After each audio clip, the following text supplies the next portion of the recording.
Now next topic is reproduction in human beings. Now इससे पहले हम जो पढ़ते आ रहे हैं वो अभी तक सारे के सारे जो ऑर्गेनिज्म थे वो सिंपल थे, ठीक है। प्लांट्स में भी जब हमने सेक्सुअल रिप्रोडक्शन पढ़ा तो प्लांट्स भी बहुत ही सिंपल हैं अगर हम उनको कंपेयर करें हमसे, ठीक है। Human beings are very complex and very advance organism, ठीक है। कॉम्प्लेक्स के साथ साथ एडवांस ऑर्गेनिज्म होते हैं, तो हमारे पास हर एक काम के लिए हर एक पर्टिकुलर ऑर्गन्स हैं, पर्टिकुलर सेल्स हैं। जैसे कि मैंने आपको बताया था डाइजेशन कराने के लिए एलिमेंट्री कैनाल था, है ना, डाइजेशन एंड एब्जॉर्प्शन कराने के लिए। देन आपका रेस्पिरेशन के लिए आपके लंग्स हैं, ठीक है, एंड एसोसिएटेड पार्ट जैसे कि नोज, देन आपका ट्रैकिया, फेरिंग्स वगैरह वगैरह। देन आपका ट्रांसपोर्टेशन कराने के लिए हार्ट, ब्लड वेजल, ब्लड, है ना, इतनी सारी चीजें थी। देन आपका एक्सक्रीशन कराने के लिए आपका क्या था, बॉडी में ब्लड थी। देन आपका किडनी थे, ठीक है, देन यूरिथ्रा, यूरिनरी ब्लैडर वगैरह वगैरह। तो इस तरीके से हमारे पास हर एक काम को कराने के लिए स्पेशल ऑर्गन्स हैं, स्पेशल सेल्स हैं, ठीक है। नाउ सिमिलरली रिप्रोडक्शन को कराने के लिए भी हमारे पास जो मैकेनिज्म है वो भी बहुत ही कॉम्प्लिकेटेड है, ठीक है। हमारे पास रिप्रोडक्शन कराने के लिए भी मेल एंड फीमेल ऑर्गन्स हैं, देन स्पेशल सेल्स हैं जो कि सिर्फ मेल में पाए जाएंगे एंड देन फीमेल में पाए जाएंगे। तो इस तरीके से काफ़ी सारी चीज़ें हैं जो कि हमारे अंदर बनती हैं इस प्रोसेस को परफॉर्म कराने के लिए, रिप्रोडक्शन को परफॉर्म कराने के लिए, ठीक है। So before moving on the next slide, सबसे पहले कुछ चीज़ें आप जानिए जो कि बहुत इंपॉर्टेंट है। नाउ फर्स्ट ऑफ ऑल, जो सेक्सुअल रिप्रोडक्शन होता है ह्यूमन बींग्स में, ठीक है, sexual reproduction in human beings, क्योंकि मैंने आपको बताया था कि किसी भी काम के लिए स्पेशल सेल्स हैं, तो रिप्रोडक्शन को कराने के लिए भी हमारी बॉडी में स्पेशल सेल्स बनते हैं। उस सेल्स को हम कहते हैं सेक्स सेल्स या कहिए गैमीट्स, है ना। ये तो बता चुकी हूँ मैं आपको, जैसे फ्लावरिंग प्लांट्स में भी आपने देखा था कि स्पेशल सेल्स होते हैं, पॉलन ग्रेन्स के अंदर बन रहे थे, है ना, एंड देन फीमेल में ओवरी के अंदर बन रहे थे वो। तो सिमिलरली आपका जो ह्यूमन बींग्स होते हैं उसमें भी हमारे अंदर भी स्पेशल सेल्स प्रेजेंट होते हैं जो कि रिप्रोडक्शन का वर्क करते हैं। नाउ ये सेल्स आपके दो तरीके के होते हैं, ठीक है, दो टाइप्स के होते हैं। One is male sex cells, ठीक है, male sex cells, another one is female sex cells. किसी भी ह्यूमन बींग्स में ये दोनों सेल एक साथ नहीं पाए जाते, ध्यान से समझिएगा। किसी भी ह्यूमन बींग में ये दोनों सेल साथ में नहीं पाए जाते।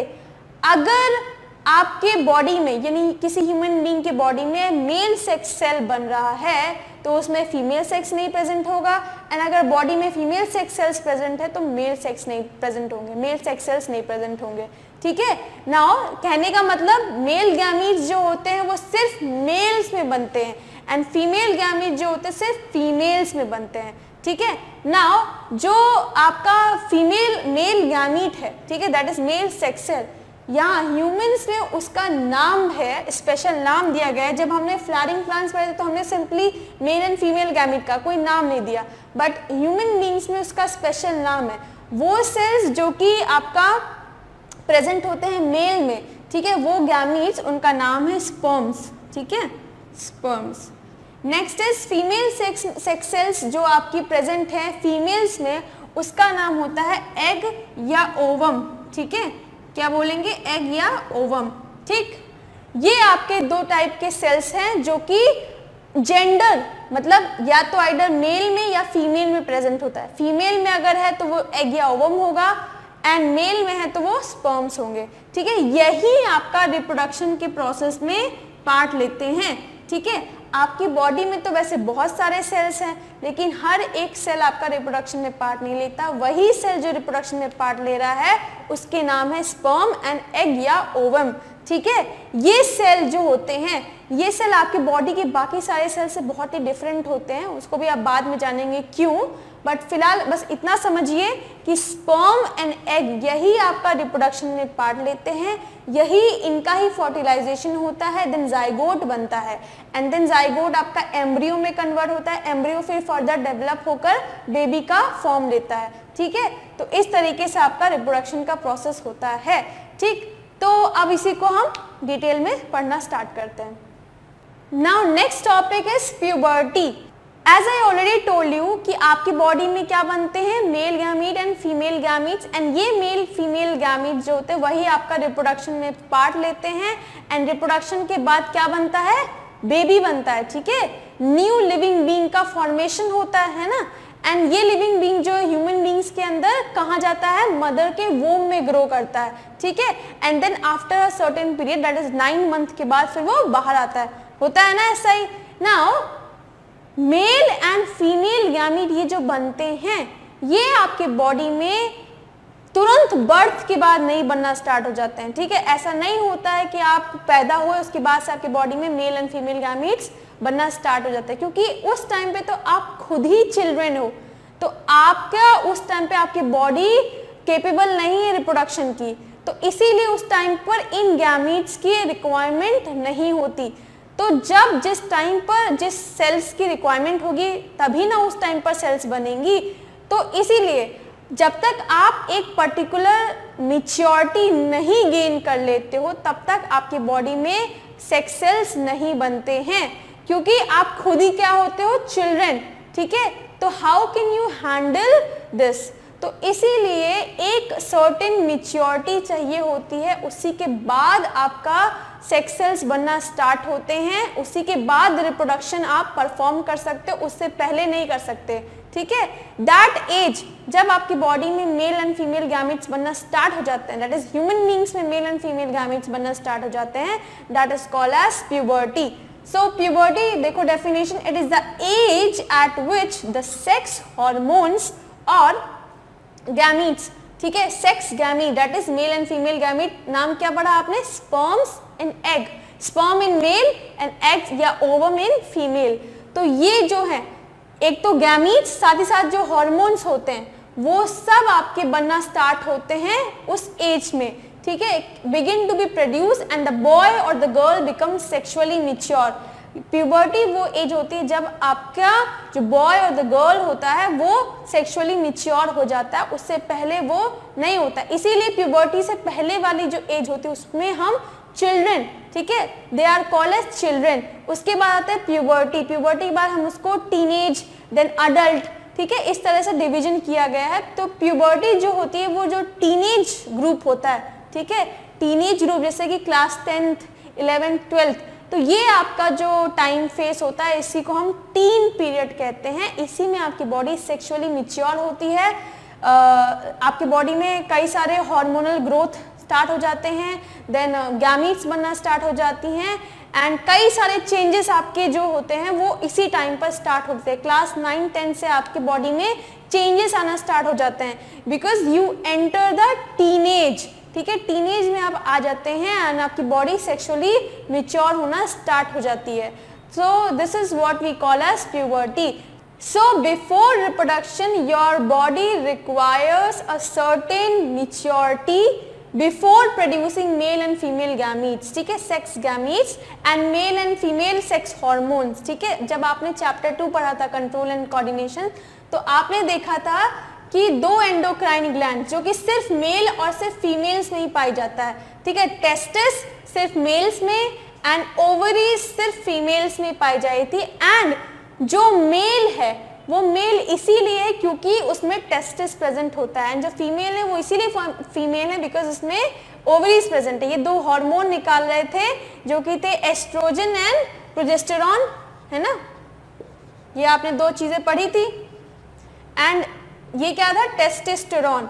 यही आपकी बॉडी में जो भी चेंजेस आते हैं, ठीक है, प्यूबर्टी के टाइम पे जो भी आपकी बॉडी में चेंजेस आते हैं, जैसे कि लड़कों में उनकी वॉइस जो होती काफ़ी भारी हो जाती है, बियर्ड आना, hair growth, muscle development, shoulder जो होते हैं वो ब्रॉड हो जाते हैं, तो इस तरह से जो भी चेंजेस हैं वो ये कॉज करता है टेस्टोस्टेरोन, एंड साथ ही में formation of male gamete that is sperms, sperms का फॉर्मेशन भी कौन हैंडल कर रहा होता है, टेस्टोस्टेरोन हार्मोन्स, ठीक है। सिमिलरली गर्ल्स में development of breast, then broadening of hips, ठीक है, एंड आपका वॉइस जो होती काफ़ी पतली हो जाती है, देन आपका appearance of pubic hair and armpits पे हेयर आना, that all the changes that we saw, they all are the reason because जो हॉर्मोन्स है प्यूबर्टी के टाइम पे, हॉर्मोन्स जो होता है इनका सिक्रीशन स्टार्ट हो जाता है, इससे पहले नहीं होता है। प्यूबर्टी की एक पर्टिकुलर एज के बाद ही स्टार्ट होता है। And estrogen and progesterone they are responsible for the changes that we saw in puberty in the girls. And also जो फीमेल गैमीट है दैट इज एग या ओवम, वो भी आपका इसी टाइम पर बनता है या कि ये मिच्योर होता है इसी टाइम पर। एंड मेंस्ट्रुएशन का आना, ठीक है, इस तरह से कई सारी चीजें, इवेंट्स जो होते हैं वो प्यूबर्टी में स्टार्ट हो जाते हैं। सो इसलिए हम कह सकते हैं द बॉडी सेक्सुअली मिच्योर कब हो जाती है, कब, प्यूबर्टी में। That is the age basically 13 और 14 and 10 and 12 depending upon whether it is a girl और अ बॉय, वो हम बाद में देखेंगे। Okay, so now next topic is sexual maturity in human beings, या फिर हम बोल सकते हैं कि what are the different changes that occur in our body when we attain puberty. जब प्यूबर्टी आती है तो उस टाइम पर हमारी बॉडी में कौन कौन से चेंजेस होते हैं, उसी को हम यहाँ पर एक एक करके देखेंगे, ठीक है। क्योंकि प्यूबर्टी वो समय होता है जब आपकी बॉडी सेक्सुअली मैच्योर हो जाती है, मेल एंड फीमेल गैमीट बनना स्टार्ट होते हैं ना, प्लस आपकी बॉडी में भी कई सारे चेंजेस होते हैं, तो उसी को अब हम देखेंगे ना। सबसे पहला टॉपिक है changes common to both boys and girls. अब यहाँ पर हम उन चेंजेस की बात करेंगे जो कि प्यूबर्टी के टाइम दोनों ही बॉयज या गर्ल्स दोनों में ही होते हैं, ठीक है। तो सबसे पहले देखो, thick hair growth in armpits and genital area between the thighs, ठीक है। आर्मपिट्स के और जेनिटल एरिया के आसपास हेयर का ग्रोथ होना, ठीक है, इस एरिया में एंड इधर, ठीक है। सो ये आपका जो होता है it is also one of the main characteristics of puberty. तो growth of hairs around the armpits and the pubic region, ठीक है, this is common in both both girls and boys, ठीक है। Next, thinner hair on legs, arms and face, ठीक है, आपके हाथों पर, ठीक है, हाथ पर, पैर पर, ठीक, देन फेस पर भी थोड़े बहुत बाल आना स्टार्ट हो जाते हैं, ठीक है।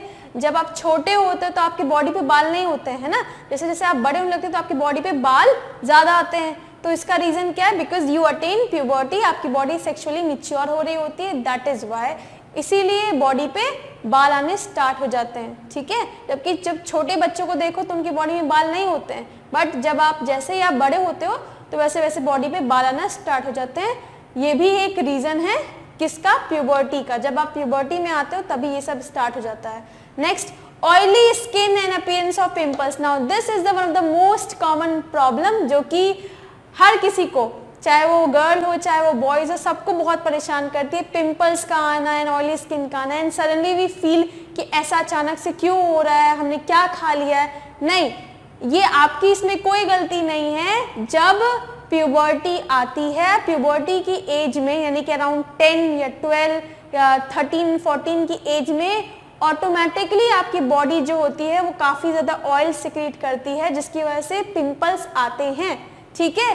तो इसलिए क्योंकि आपकी बॉडी में जो हार्मोन्स हैं वो वर्क करना स्टार्ट कर देते हैं, जिसकी वजह से बहुत ज़्यादा डिसबैलेंस होता है, काफ़ी सारा ऑयल सिक्रीट होता है, ठीक है, इसीलिए पिंपल्स आने स्टार्ट हो जाते हैं, ठीक है। This is one of the most common problem जो कि देखने को मिलती है जब प्यूबर्टी आती है 10th 11th 12th क्लास में। पिंपल्स चाहे वो बॉय चाहे गर्ल्स आते ही हैं। So this is also one of the main characteristics which occurs when a boy और अ गर्ल अटेन प्यूबर्टी, ठीक है। तो नाउ ये जो चेंजेस हैं ये तो आपके कॉमन है, बॉयज में भी होते हैं, गर्ल्स में भी होते हैं। Now we will discuss those changes सिर्फ जो कि बॉयज में होंगे एंड सिर्फ गर्ल्स में होते हैं। So now next topic is changes different to both boys and girls. Now अब हम उन टॉपिक्स उन चेंजेस की बात करेंगे जो कि सिर्फ गर्ल्स में देखने को मिलते हैं एंड सिर्फ बॉयज में देखने को मिलते हैं, जिसमें सबसे पहले आपका गर्ल्स में जो चेंजेस आते हैं। नाउ बिकॉज जो अपकमिंग चाइल्ड है, ठीक है, रिप्रोडक्शन के बाद जो बेबी है वो मदर की वोम में ग्रो करता है, ठीक है, यानी फीमेल के अंदर ग्रो करता है, डेवलप होता है। That is why the changes are very prominent in girls. जो गर्ल्स होती हैं उनमें ज़्यादा चेंजेस आते हैं, काफ़ी मेजर चेंजेस आते हैं, कह सकते हैं मेजर चेंजेस, जबकि मेल्स में एज सच इतने चेंजेस आपको देखने को नहीं मिलेंगे, मतलब नॉर्मल चेंजेस होते हैं, ज़्यादा डिफरेंस नहीं होता है। बट फीमेल्स में मेजर चेंजेस आते हैं because they have to prepare their body so that they can bear a child. उनको एक चाइल्ड को बेयर करना है तो उनको उस हिसाब से अपनी बॉडी को बनाना है, इसीलिए फीमेल्स शो मेजर चेंजेस। ठीक है, अब देखो उसमें सबसे पहले breast size begins to increase. Now क्योंकि जो बेबी है, ठीक है, वो स्टार्टिंग के मंथ में कुछ भी खाता पीता नहीं है, जो भी फूड है वो अपनी मदर के मिल्क से ही उसको मिलता है। ठीक है, जो भी उसकी ग्रोथ है वो अपने मदर के मिल्क को फीड करके ही मिलती है। So that is why mammary glands started developing in the female body. तो मेमोरी ग्लैंड्स का डेवलपमेंट भी होता है जिसकी वजह से ब्रेस्ट साइज बढ़ जाता है। ठीक है, next voice become high pitch. अच्छा, ये नॉर्मल है, इसमें ऐसा कुछ नहीं। जो गर्ल्स की वॉइस होती है वो आपकी काफ़ी हाई पिच की होती है। ठीक है, शार्प और हाई पिच होती है, तो ये एक कैरेक्टरिस्टिक्स है गर्ल्स का। Next is start of the menstruation cycle. Now menstruation cycle भी प्यूबर्टी के टाइम पर गर्ल्स में स्टार्ट हो जाती है, and this is also very important from the reproduction aspect. Reproduction के आस्पेक्ट से बहुत इंपॉर्टेंट है, बिकॉज ऑल दोज गर्ल्स जिसमें मेंस्ट्रुएशन नहीं होगा दे आर इनफर्टाइल। क्या हो जाएंगी? इनफर्टाइल। तो उन सारी गर्ल्स में जिनमें मेंस्ट्रुएशन नहीं होता है दे आर इनफर्टाइल और इनकेपेबल ऑफ गिविंग बर्थ। ठीक है, वो बर्थ नहीं दे सकती हैं चाइल्ड को, क्योंकि जो चाइल्ड डेवलपमेंट है वो आपका मेंस्ट्रुएशन साइकिल पे डिपेंड करता है। ठीक है, बिकॉज मेंस्ट्रुएशन साइकिल जो होता है उसमें जो आपका जाइगोट है, ठीक है, जब मेल एंड फीमेल गैमीट आपका फर्टिलाइज होते हैं रिप्रोडक्शन में, तो ये जाइगोट है, इसको जो न्यूट्रिशन मिलता है स्टार्टिंग के समय, ठीक है, वो जो न्यूट्रिशन मिलता है वो यूट्रस से मिलता है। उसमें कई सारा ब्लड की लाइनिंग होती है। ठीक है, बहुत ज़्यादा ब्लड की लाइनिंग होती है। इस ब्लड से ही मैंने आपको बताया ना, जो भी न्यूट्रिशन है वो कहाँ से मिलता है? ब्लड आपको ला के देती है। तो इस जाइगोट के आसपास काफ़ी सारा ब्लड आके इकट्ठा हो जाता है एंड यहीं से वो न्यूट्रिशन ले रहा होता है। ठीक है, एंड अगर आपका जाइगोट नहीं बनता है, मतलब फर्टिलाइजेशन नहीं हो रहा है, तो क्या होता है? ये जो लाइनिंग है वो फिर आपकी ब्रेक हो जाती है एंड देन ब्लड आपका बाहर आता है। इसी को हम कहते हैं मेंस्ट्रुएशन। ठीक है, तो हर मंथ, एवरी मंथ गर्ल्स की बॉडी में ये लाइनिंग बनती है, सो दैट अगर फर्टिलाइजेशन होता है तो जो भी जाइगोट बनेगा उसको नरिशमेंट देने का काम करेगा। एंड अगर फर्टिलाइजेशन नहीं हो रहा है तो वो फिर वो किस फॉर्म में गिरेगा?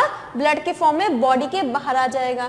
ठीक है, तो अगर जिन गर्ल्स में मेंस्ट्रुएशन नहीं हो रहा है, दैट मीन्स उनको यहाँ पे जो जाइगोट बनेगा उसको न्यूट्रिशन देने वाला कोई भी नहीं है आसपास में, है ना।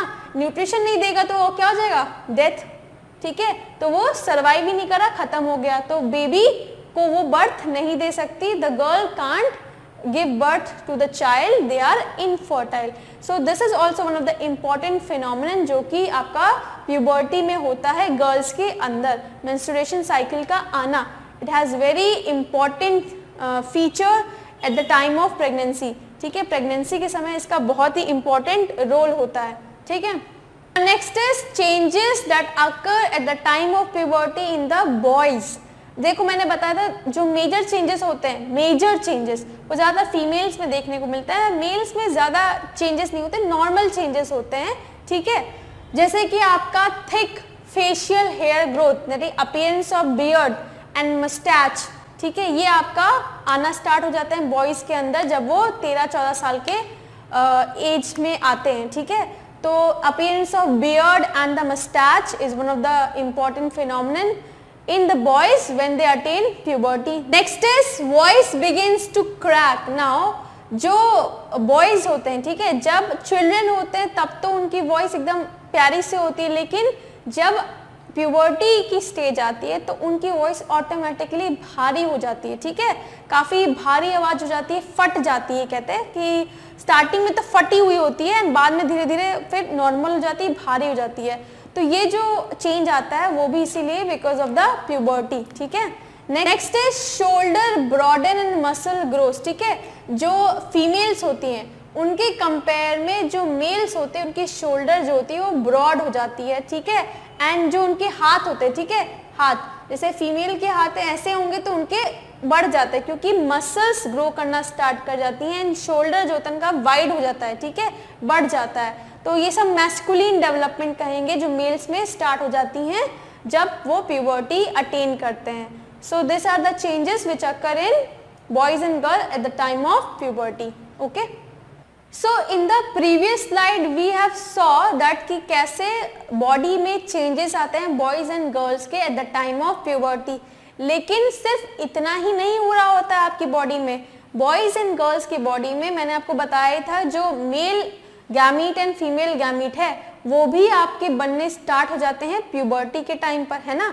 एंड जो सेक्स हॉर्मोन्स हैं, ठीक है, male sex hormone and female sex hormone, that is testosterone which is form by testis and estrogen and progesterone which is form by ovaries, ये सब भी आपके बनने स्टार्ट हो जाते हैं कब, इस टाइम पर, प्यूबर्टी के टाइम पर।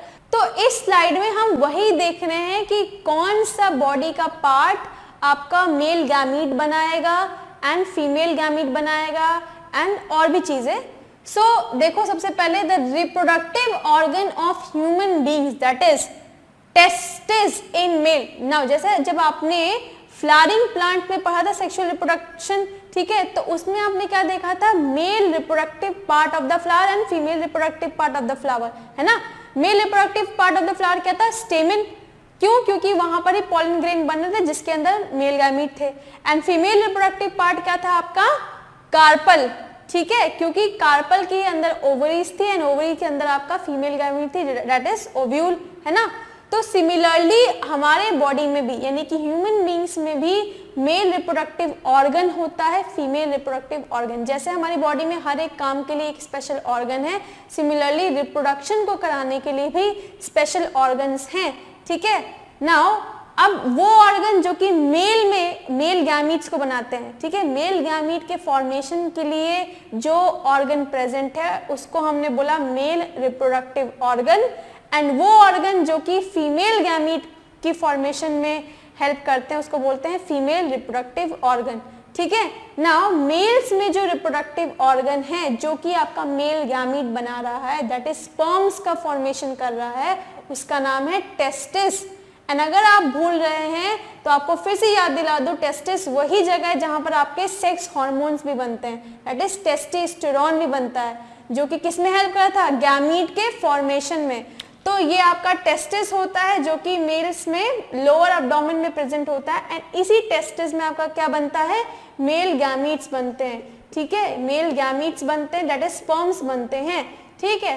एंड इसी के फॉर्मेशन में कौन हेल्प करता है, हार्मोन्स हेल्प करते हैं जो कि इसी के अंदर बनते हैं। टेस्टोस्टेरोन जो है जो बनता है वो आपका मेल गैमीट के मिच्योरेशन में, ठीक है, क्योंकि जो बने वो तो इमिच्योर होते हैं, उनको मिच्योर कराने में, फिर आपका जो बाकी सारे आपके बॉडी में जो एक्सरी ग्रोथ हो रही है, ठीक है, appearance of beard in the male, then development of breast, menstruation cycle वगैरह वगैरह, इस तरह के सारे वर्क को हार्मोन्स कंट्रोल कर रहे होते हैं।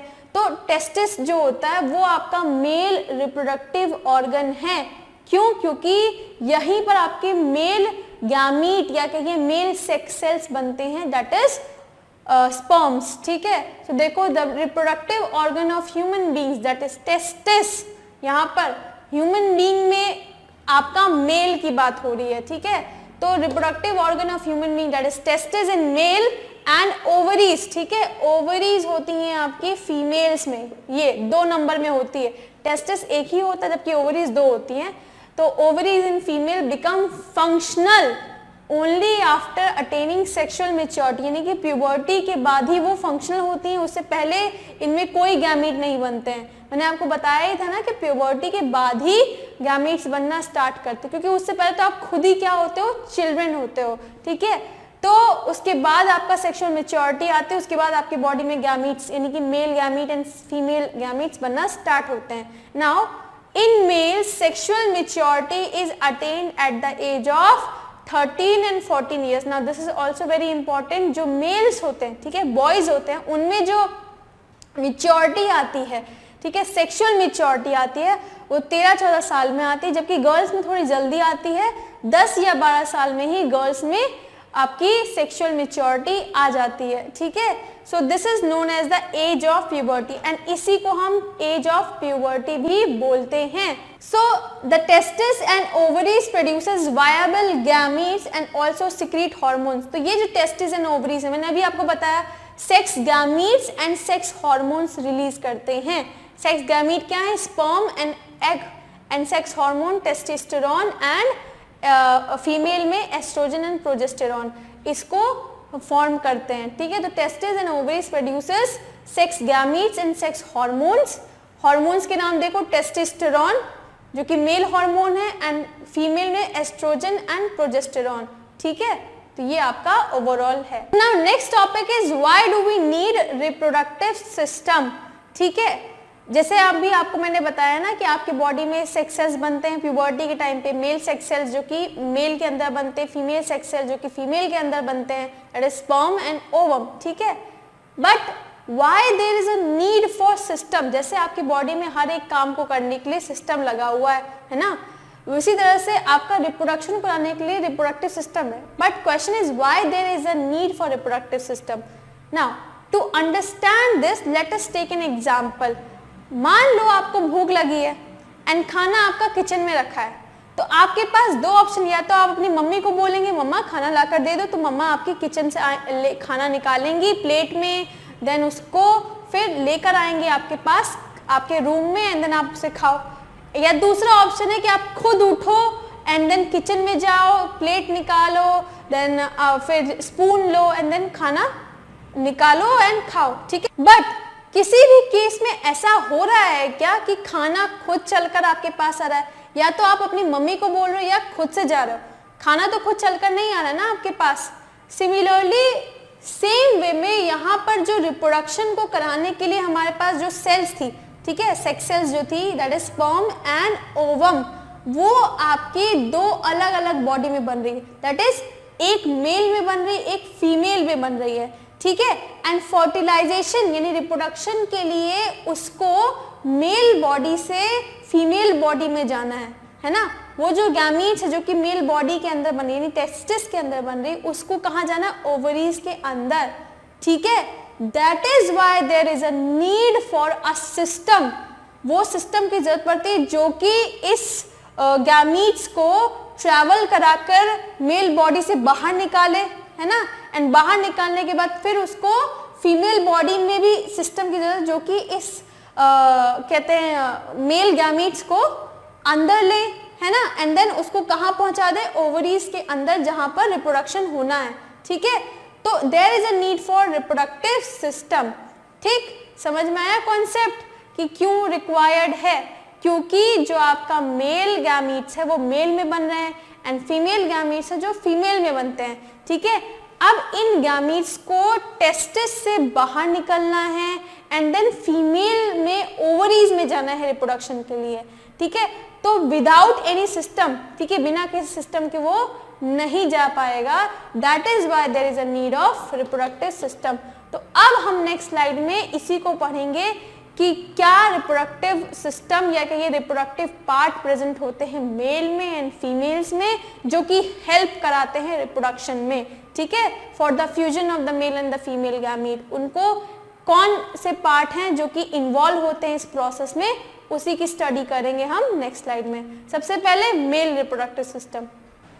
So in the previous slide we have studied why do we need a reproductive system, and in this slide we will begin with the male reproductive system in human beings.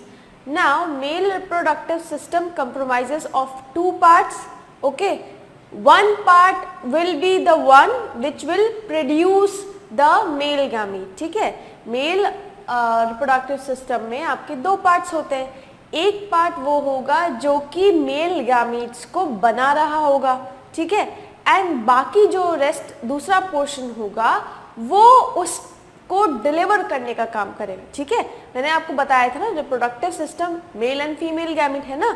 जो gamete male parent के अंदर बन रहे हैं they have to be first deliver to the female parent and then female parent में भी उस location पर जहाँ पर उनको फ्यूज होना है, ठीक है, जहाँ पर एग है वहाँ पर उसको पहुँचना है। तो there is a need of a system जो कि उसको डिलीवर करे वहाँ पर, ठीक है। तो मेल रिप्रोडक्टिव सिस्टम में दो पार्ट होते हैं, one part is the one which makes the gamete, जहाँ पर वो गैमीट का फॉर्मेशन हो रहा होगा, एंड दूसरा जो कि उसको डिलीवर करने में हेल्प करेगा, ठीक है, डिलीवरी कराएगा उसकी, कहाँ पर, क्योंकि उसको डिलीवर होना है फीमेल पेरेंट में, एंड फीमेल पेरेंट में भी फीमेल रिप्रोडक्टिव सिस्टम के अंदर, ठीक है। सो देखो mail reproductive system it consist of portions that produce the germ cells. देखो मैंने कहा ना इसमें दो पोर्शन होते हैं, एक पोर्शन वो होता है जो कि जर्म सेल मतलब male gamete that is sperms को प्रोड्यूस करेगा, ठीक है, and other portion that deliver the germ cell to the site of fertilisation. Fertilisation कहाँ होता है, फीमेल पेरेंट के फीमेल रिप्रोडक्टिव सिस्टम के अंदर, है ना। तो दूसरा सिस्टम वो होगा जो कि डिलीवर करने में हेल्प करेगा मेल गैमीट को, दैट इज स्पर्म्स को डिलीवर करने में हेल्प करेगा, ठीक है। So the human male reproductive system consist of following organs. तो अब हम उनको ही पढ़ेंगे कि कौन कौन सा सिस्टम है। So in this diagram you can see the human male reproductive system, ठीक है। इसके आप वेरियस जो ऑर्गन्स एंड जो पार्ट्स हैं उसको यहाँ पर आप देख सकते हो।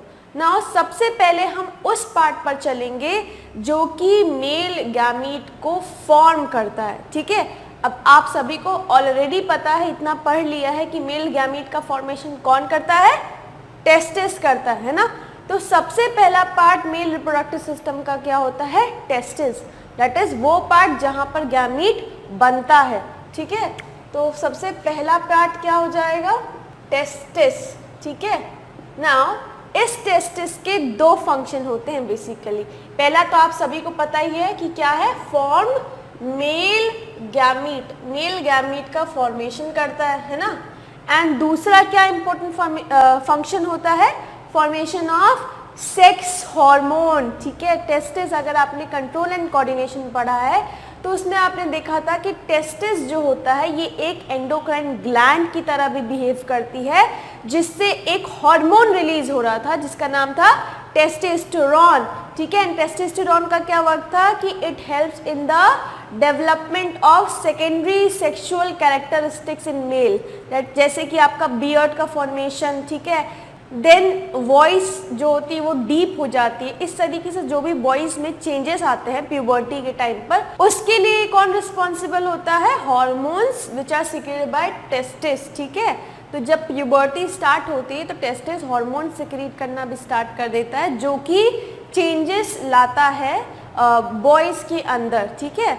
तो ये आपके दो फंक्शन है टेस्टिस के, first form mail gamete and another one is formation of sex hormone, ठीक है, फॉर्म सेक्स हार्मोन। क्या नाम था उसका हार्मोन का जो सिक्रीट करता है, टेस्टोस्टेरोन, ठीक है, ये इसका नाम है, याद रख लीजिएगा ये चीज़ें, ठीक है। तो ये आपका टेस्टिस हो गया। नाउ अगर आप इसकी लोकेशन पर ध्यान दो, डायग्राम में लोकेशन देखो, ये आपका एक ओवल स्ट्रक्चर है, ओवल मतलब एग लाइक स्ट्रक्चर होता है, देखो एग की जैसे, ठीक है, ओवल स्ट्रक्चर है जो कि एक पाउच के अंदर है ना, एक पाउच के अंदर है, इसी को हम कहते हैं स्क्रोटम, ठीक है। देखो यहाँ लिखा है दिस वन स्क्रोटम, ठीक है। तो ये जो टेस्टिस होता है वो एक पाउच के अंदर लाई करता है जिसको बोलते हैं scrotum. Now what is the position of testis, testis lies outside the abdominal cavity. Now what is abdominal cavity, जो भी आपका इंटेस्टाइन तक का पोर्शन होता है, ठीक है, इसको बोलते हैं एब्डोमिनल कैविटी, जहाँ पे intestine, anus, rectum, stomachs, kidney, ठीक है, ये सब कुछ होता है, ठीक है। ये हो गया आपका एब्डोमिनल कैविटी। बट जो टेस्टिस होता है they lie outside the abdominal cavity, ठीक है, इसकी लोकेशन होती है आपकी आउटसाइड द एब्डोमिनल कैविटी, ठीक है, यहाँ पर इस तरीके से, ठीक है। तो एब्डोमिनल कैविटी तो अपर पोर्शन पे है ना, ऊपर है, लेकिन ये जो स्क्रोटम होते हैं, ठीक है, टेस्टिस कहाँ पे, स्क्रोटम के अंदर, तो ये जो स्क्रॉटम होते हैं ये आउटसाइड द एब्डोमिनल कैविटी होते हैं। Now what is the reason behind this?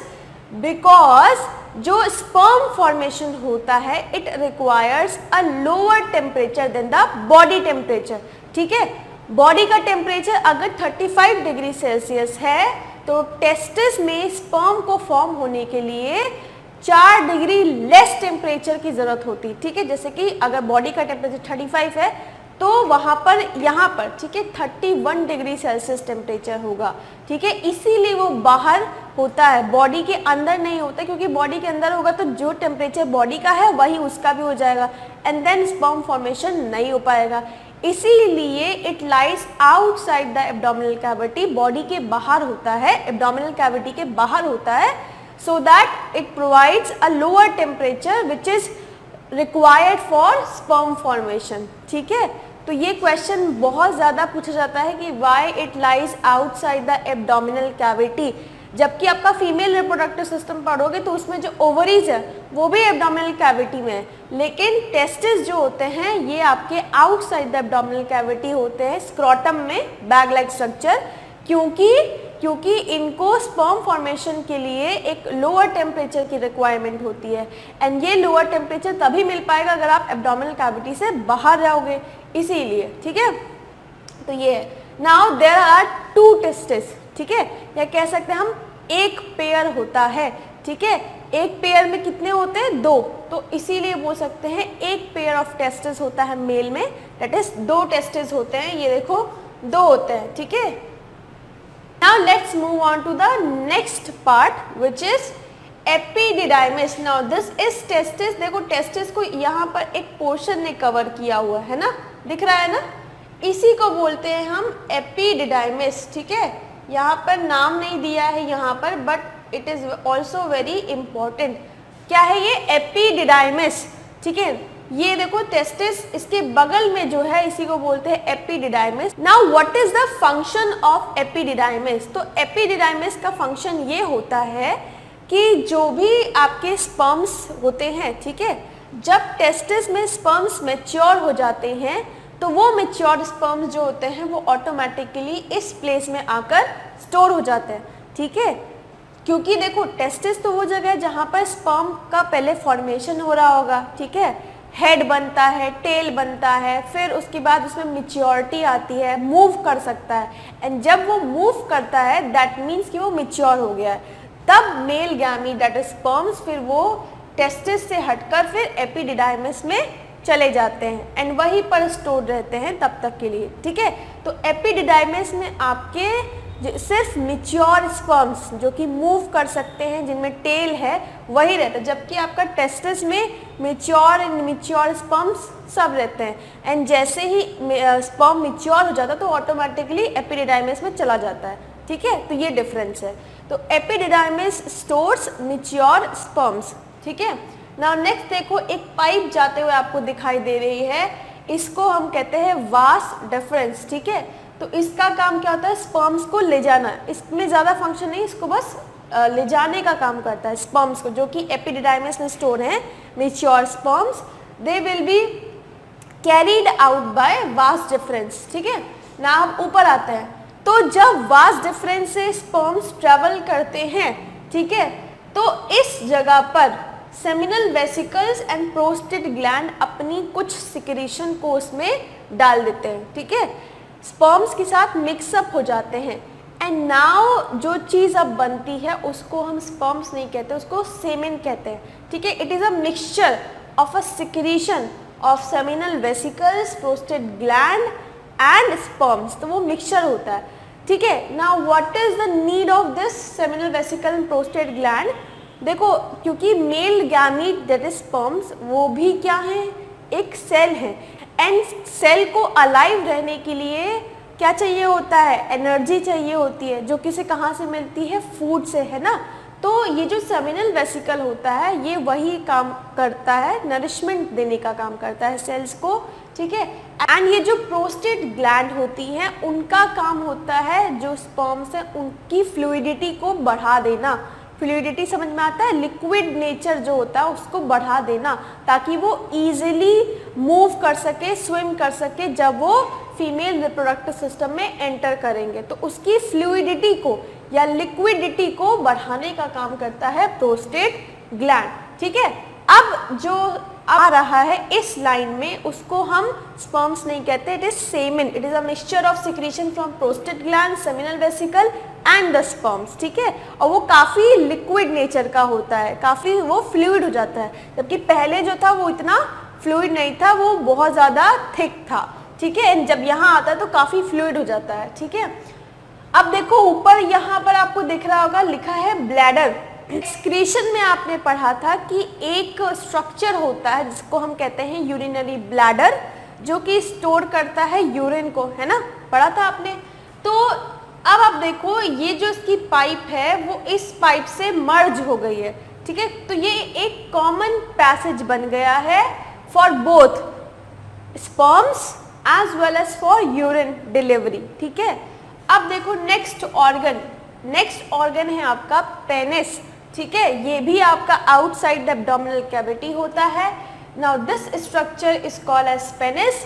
Now ये जो पेनिस होता है इसका ही फंक्शन होता है to deliver the male gametes that is sperms to female reproductive part. ठीक है, its function is to deliver the male gametes to female reproductive part for the process of fertilization। ठीक है, and साथ ही साथ जो urine होता है that also expelled out from this structure only। ठीक, so in males both urine as well as male gamete, ठीक है, are expelled out from the body with the help of a special organ which is penis। ठीक है, तो यही है आपका overall human male reproductive system. Now it is very important from your exam point of view. ठीक है, exam के point of view से बहुत इंपॉर्टेंट है। 3 नंबर के क्वेश्चन में, ये 4 नंबर के क्वेश्चन में स्ट्रेट आ जाता है। 2 नंबर का डायग्राम आता है एंड 2 नंबर या 1 नंबर का क्वेश्चन पूछ लेते हैं कि why testis lies outside the abdominal cavity. तो इस तरह से क्वेश्चन फॉर्म होता है। ठीक है, तो ये आपका डायग्राम जो है ये बहुत इंपॉर्टेंट है अगर आपको एग्जाम में अच्छे मार्क्स लाने हैं इस चैप्टर से। ठीक है, इसकी थ्योरी नहीं पूछी जाती कि सारे पार्ट को एक्सप्लेन करो, नहीं, इसका डायग्राम पूछ लेते हैं एंड ये क्वेश्चन की why testis lies outside the abdominal cavity, या फिर पूछ लेंगे सेमिनल वेसिकल या प्रोस्टेट ग्लैंड का फंक्शन बता दीजिए। तो इस तरह से बनता है, डायग्राम के साथ एक क्वेश्चन को अटैच कर देते हैं। ठीक है, जिसमें किसी का भी फंक्शन पूछ लेंगे, पेनिस का फंक्शन या टेस्टिस का फंक्शन। ठीक है, but diagram is also very important, तो इसकी प्रैक्टिस आप बहुत अच्छे से करिएगा, इसकी भी, जब आप फीमेल रिप्रोडक्टिव सिस्टम पढ़ेंगे तो उसके डायग्राम की भी। ठीक है, अब हम जो पढ़ा है उसको ही अब थ्योरी फॉर्म में देखते हैं। ठीक है, तो नाउ सबसे पहले टेस्टिस को देखते हैं। ठीक है, सबसे पहले देखो, they are the oval shaped primary reproductive organ in man. ठीक है, प्राइमरी रिप्रोडक्टिव ऑर्गन है क्योंकि यहीं पर आपका मेल गैमीट का फॉर्मेशन होता है। ठीक है, सेकंड देखो, अ पेयर, बोला था ना कि एक पेयर होता है, दैट इज एक पेयर में 2 होता है, तो 2 टेस्टिस होते हैं।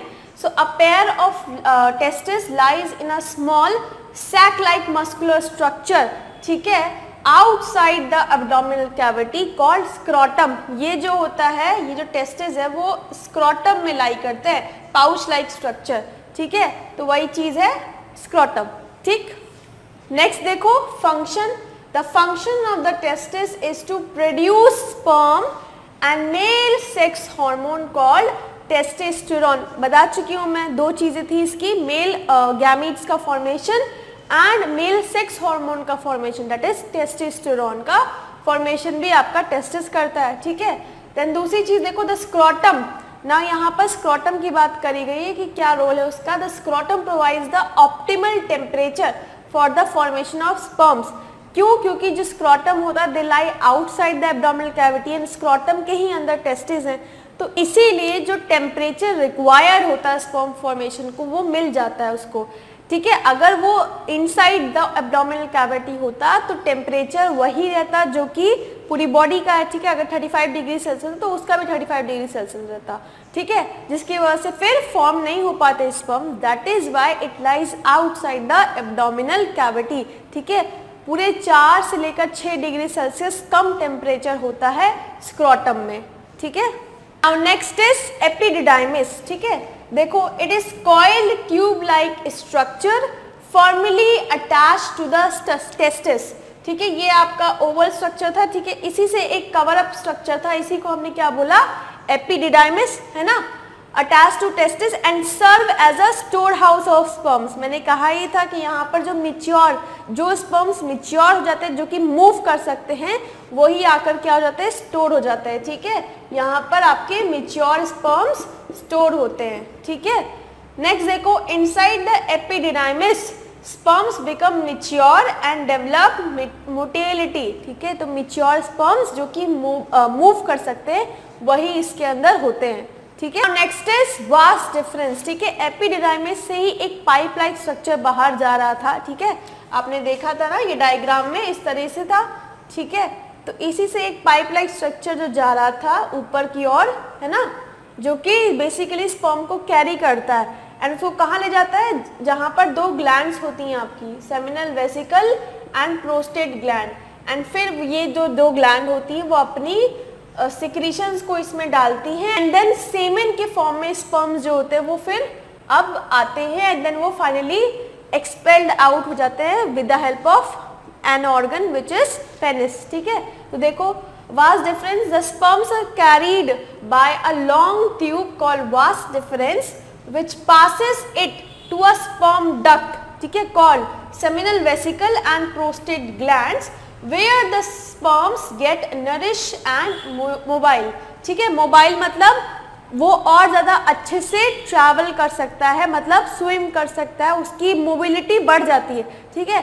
क्योंकि आप खुद ही सोचो, जो चीज़ लिक्विड है वो ज़्यादा अच्छे से मूव करेगी इन कंपेयर जो कि सॉलिड फॉर्म में होगा, है ना। तो इसीलिए उसकी मोबिलिटी जो होती है स्पर्म्स की वो बढ़ जाती है जब उसको सिक्रीशन मिलते हैं प्रोस्टेट ग्लैंड से। एंड जो सेमिनल वेसिकल होता है उसका वर्क होता है उसको नरिशमेंट देने का, क्योंकि अल्टीमेटली जो गैमीट्स हैं they are also cells and cell needs energy for their function, ठीक है। अपने काम करने के लिए उनको एनर्जी चाहिए, ठीक है। तो वो नरिशमेंट का काम कौन करता है, सेमिनल वेसिकल्स के सिक्रीशन करते हैं, ठीक है। नेक्स्ट इज यूरिथ्रा, ठीक है। तो यूरिथ्रा क्या होता है, देखो आपने देखा था डायग्राम में कि ये ऊपर का स्ट्रक्चर, इसको क्या बोला, यूरिनरी ब्लैडर, है ना। यूरिनरी ब्लैडर कौन सी प्लेस होती है जहाँ पे आपका यूरिन स्टोर होता है, ठीक है। उसकी जो पाइप जा रही थी वो, है ना, एंड यहाँ से जो सेमेन आ रहा था, ठीक है, सेमेन, ठीक है, सेमेन, यहाँ पे 2 ग्लैंड्स लगी हुई थी, ठीक है, इस तरीके से। ये जो सेमेन था, सेमेन मतलब mixture of sperm then and secretion of prostate and seminal vesicle, ठीक है, वो ये दोनों के लिए एक कॉमन पैसेज है, ठीक है। तो इसको ही हम कहते हैं यूरिथ्रा, ठीक है। इसको थोड़ा पतला बना दीजिए, ठीक है, यूरिथ्रा, ठीक, इस तरीके से। एंड ये आपका एक्सटर्नल ऑर्गन था जिसके थ्रू ये बाहर आता है, ठीक है, इस तरीके से। तो ये जो चीज दिख रही है इसी को हम कहते हैं यूरिथ्रा, जिससे कि both urine as well as the sperms, ठीक है, they got expelled out. So देखो, it is a common duct for the passage, ठीक है, कॉमन डक्ट है, ठीक, for the passage of both urine spermatic fluid. ना देखो फ्लूइड आ गया ना, फ्लूइड क्यों बोला, क्योंकि उसमें सिक्रीशंस ऐड हो गए हैं, तो वो काफी ज्यादा लिक्विड नेचर में या फ्लूइड नेचर का हो जाता है sperms, that is male gametes, ठीक है। तो देखो क्या लिखा है, urethra carries the sperms to an organ. Urethra का काम क्या होता है, उसको कैरी करना टू एन ऑर्गन जिसका नाम है penis, which opens to outside, जो कि ओपन होता है आउटसाइड में थ्रू अ स्मॉल पोर, जिसको क्या बोलते हैं, जेनाइटल पोर, ठीक है। इस जगह पे एक पोर होता है, उसी को बोलते हैं जेनाइटल पोर, एंड उससे वो बाहर आता है, ठीक है। Now next is penis. Penis is an external organ and it is basically the copulatory organ, ठीक है, which helps in the transfer of male gamete into the female reproductive system या पार्ट, ठीक है। फीमेल रिप्रोडक्टिव पार्ट में male gamete को deliver कराने का जो काम होता है वो ये करता है, ठीक है। So penis, it forms the external male genital organ. It is copulatory organ with thick muscular walls. ठीक है, इसकी जो वॉल्स होती हैं they are very thick which causes erection at the time of copulation. ठीक है, तो कॉपुलेशन के टाइम पे इरेक्शन कॉज करता है जिसकी वजह से स्पर्म्स की डिलीवरी हो पाती है। So now we will discuss the accessory glands. ठीक है, मेल रिप्रोडक्टिव सिस्टम में 2 ग्लैंड्स प्रेजेंट है जो कि अपने सिक्रीशन को ऐड करती हैं। ठीक है, कौन कौन सी 2 ग्लैंड्स पढ़ी थी आपने? Seminal vesicle and prostate gland. ठीक है, उसी की बात हो रही है। ठीक है, दे आर एक्सेसरी ग्लैंड्स जो कि अटैच होती हैं, अपने सिक्रीशन को पोर करती हैं। ठीक है, तो देखो seminal vesicle are a pair of thin. Now यहाँ पे लिखा है पेयर, मतलब कि ये कितनी होंगी? 2। ठीक है, ये 2 होती हैं। And so are a pair of thin walled muscular elongated sac which secrete fluid for nourishment of sperms. ना सबसे पहले जो सेमिनल वेसिकल होता है ये आपके 2 होते हैं एंड इनका काम क्या होता है? वो उस फ्लूइड को सिक्रीट करते हैं जो कि स्पर्म को नरिशमेंट देगा। ठीक है, तो स्पर्म्स की नरिशमेंट के लिए सेमिनल वेसिकल्स होते हैं। Now next is prostate gland. ठीक है, it also produces fluid but that fluid help in the increasing the fluidity of the sperm या लिक्विडिटी ऑफ द स्पर्म्स। ठीक है, उसको और मोबाइल बनाने का काम करता है। ठीक है, it increases the sperm mobility. ठीक है, क्यों होता है मोबाइल? बिकॉज अगर वो मोबाइल नहीं होगा, मेल गैमीट्स मोबाइल नहीं होंगे, इजीली स्विम नहीं कर पाएंगे, तो फीमेल रिप्रोडक्टिव ट्रैक्ट में भी उनको काफी लंबा रास्ता तय करना है। ठीक है, ओवम में जाना होता है, दैट इज ओवम या एग है ना, ये एग है या ओवम। ठीक है, वो कहाँ होते हैं? ओवरीज के पास। ठीक है, एंड एंटर कहाँ से करता है? वो वेजाइना से। तो यहाँ से यहाँ तक आने के लिए उसको अच्छा स्विम करना बहुत ही इंपॉर्टेंट है। अगर वो आधे रास्ते में पीछे चला गया तो फिर वो कभी वहां तक पहुंच पाएगा नहीं ना। तो इसी चीज को इंश्योर करने का काम करती है प्रोस्टेट ग्लैंड, उसकी लिक्विडिटी को और मोबिलिटी को बढ़ा देती है। ठीक है, सो देखो it also produce fluid which is release in the urethra along with the secretion of seminal vesicles, the secretion of axillary glands। देखो यहाँ पर बड़ी important line, the secretion of axillary glands together with sperms is called semen। है ना, मैंने कहा था जब सेमेन में जब स्पर्म्स में जब सेमिनल वेसिकल और प्रोस्टेट ग्लैंड के सिक्रीशन मिक्स हो जाते हैं तो जो चीज बनती है उसको हम कहते हैं सेमेन। नाउ अभी तक तो हमने मेल रिप्रोडक्टिव सिस्टम के पार्ट्स पढ़े। ठीक है, एक पोर्शन था जो कि मेल गैमीट को बनाया था, दूसरा जो कि मेल गैमीट को डिलीवर करा था। बट अब इस मेल गैमीट को भी तो समझना इंपॉर्टेंट है कि क्या होता है उसके अंदर। ठीक है, उसका स्ट्रक्चर कैसा है। तो right now we will discuss the structure of sperm. ठीक है, स्पर्म क्या है? Male gamete. ठीक है, सो देखो इसका स्ट्रक्चर जो होता है, ठीक है, इसके 2 पार्ट होते हैं। 2 पार्ट में एक्चुअली 3 पार्ट होते हैं, एक हेड होता है, एक नेक होता है, एक टेल होती है। ठीक है, इस तरीके का आपका गैमीट का स्ट्रक्चर है। ठीक है, एंड इसके ऊपर एक कैप भी लगी हुई होती है। तो ये आपका male gamete that is sperms का स्ट्रक्चर होता है। ठीक है, इस रीजन को हम कहते हैं नेक। ठीक, इस रीजन को कहते हैं हेड, एंड ये जो नीचे आपको दिख रहा है इसी को कहते हैं टेल। ठीक है, head, neck and tail. Now tail का काम क्या होता है? स्विमिंग कराने में हेल्प करता है। ठीक है, उसको फीमेल रिप्रोडक्टिव ट्रैक्ट में जाना है, फिर वहां पे भी उस लोकेशन पे जाना है जहाँ पे एग यानी कि ओवम है। तो इसीलिए ये जो आपके टेल्स होते हैं वो उसको इजीली मूव कराने के लिए होते हैं। ठीक है, ताकि वो तुरंत स्विम करके वहां तक पहुंच जाए जो भी लोकेशन है। ठीक है, इसलिए नाउ नेक रीजन जो होता है इसमें होते हैं आपके माइटोकॉन्ड्रिया। ठीक है, माइटोकॉन्ड्रिया होते हैं यहाँ पर। Now what is the role of mitochondria? Mitochondria आप सभी को पता है एनर्जी देता है ना, power house of the cell कहते हैं। तो ये जो टेल है इसको मूव करना है। ठीक है, एंड हमने पढ़ा है कि कोई भी चीज अपने आप से होती नहीं है, हर चीज को कराने के लिए एनर्जी चाहिए। तो ये जो इतनी फास्टली वो मूव कर रहा है उसको एनर्जी कहाँ से मिल रही है? तो ये एनर्जी आपकी कौन दे रहा है? माइटोकॉन्ड्रिया देता है। तो नेक रीजन में आपका माइटोकॉन्ड्रिया होता है जो कि इस टेल को या फिर कहिए इसको पूरे मेल गैमीट को मूव कराने में यानी कि जो एनर्जी चाहिए उसको प्रोवाइड करती है। ठीक है, वो बहुत जल्दी फास्टली वो जाता है, मूव करता है एंड देन फ्यूज कर जाता है यहाँ पर। ठीक है, तो ये हो गया आपका नेक एंड टेल। नाउ अब आते हैं हेड। हेड वो बेसिकली जगह है जहां पे इसका न्यूक्लियस प्रेजेंट होता है, ठीक है। ये आपका बेसिकली सेल है जिसका न्यूक्लियस प्रेजेंट है। न्यूक्लियस में क्या होता है, डीएनए, यानी कि मेल पेरेंट का डीएनए इसके अंदर होता है, ठीक है, मेल पेरेंट का डीएनए। तो जब सबसे पहले जब एग और ओवम कोलाइड होते हैं तो इसका जो न्यूक्लियस होता है वो इसके अंदर चला जाता है, ठीक है।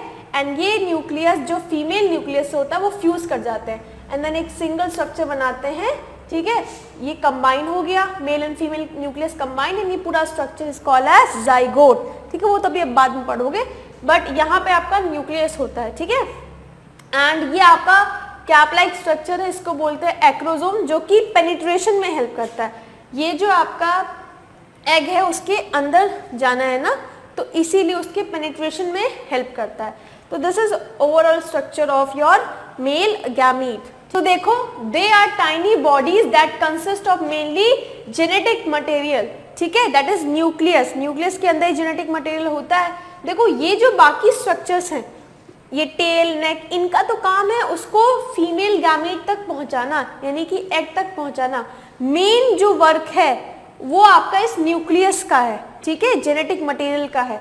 जब ये आपका एग है एंड जब यहाँ पर ये आता है, ठीक है, तो इसका न्यूक्लियस जो होता है वो इसके अंदर चला जाता है एंड बाकी ये जो सारे पार्ट है वो डीजनरेट हो जाते हैं, ठीक है। बाकी पार्ट का कोई यूज नहीं है, सिर्फ इसका न्यूक्लियस जाता है एंड देन उसके अंदर ये फीमेल का न्यूक्लियस, ये मेल का न्यूक्लियस आपस में फ्यूज करते हैं एंड जो बनता है उसको कहते हैं जाइगोट, ठीक है। ये है, बाकी सारे स्ट्रक्चर्स का सिर्फ उसको पहुंचाने का काम है। मेन वर्क, ठीक है, इस न्यूक्लियस का है, क्योंकि न्यूक्लियस के अंदर ही डीएनए होते हैं जो कि पेरेंट, मेल पेरेंट का जो डीएनए होगा वो इसके अंदर होगा, ठीक है। नाउ नेक्स्ट इंपॉर्टेंट चीज इज प्लॉइडी। प्लॉइडी मतलब कितना क्रोमोसोम इसके अंदर होगा। तो देखो, आपकी बॉडी के हर एक सेल में 46 क्रोमोसोम्स होते हैं। कितने? 46। ये आप सभी को पता भी होगा कि ह्यूमंस में कितने क्रोमोसोम्स होते हैं, हर एक सेल्स में 46 क्रोमोसोम्स होते हैं। लेकिन ये जो सेल्स हैं, male gamete that is sperms, ये भी तो सेल है, बट ये स्पेशल सेल्स है। क्यों? क्योंकि ये रिप्रोडक्शन में पार्ट लेते हैं, तो इनका प्लॉइडी भी स्पेशल है।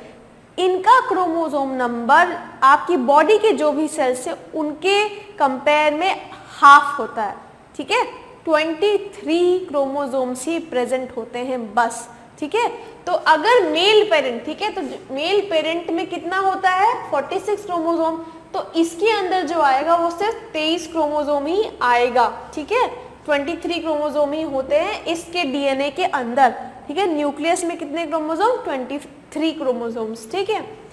सो तो मेनली जेनेटिक मटेरियल को ये कंप्रोमाइज करता है एंड अ लॉन्ग टेल, तो यहाँ पे लॉन्ग टेल होती है जो कि हेल्प करती है move towards the female germ cell. बताया ही था ना कि इसका सिर्फ काम है मूव कराना जब तक कि वो अपने टारगेट पे पहुंच ना जाए। Now next topic is female reproductive system. In the previous slide you have studied all about the male reproductive system, their parts and then male gamete पढ़ा। अब हम female reproductive system की बात करते हैं।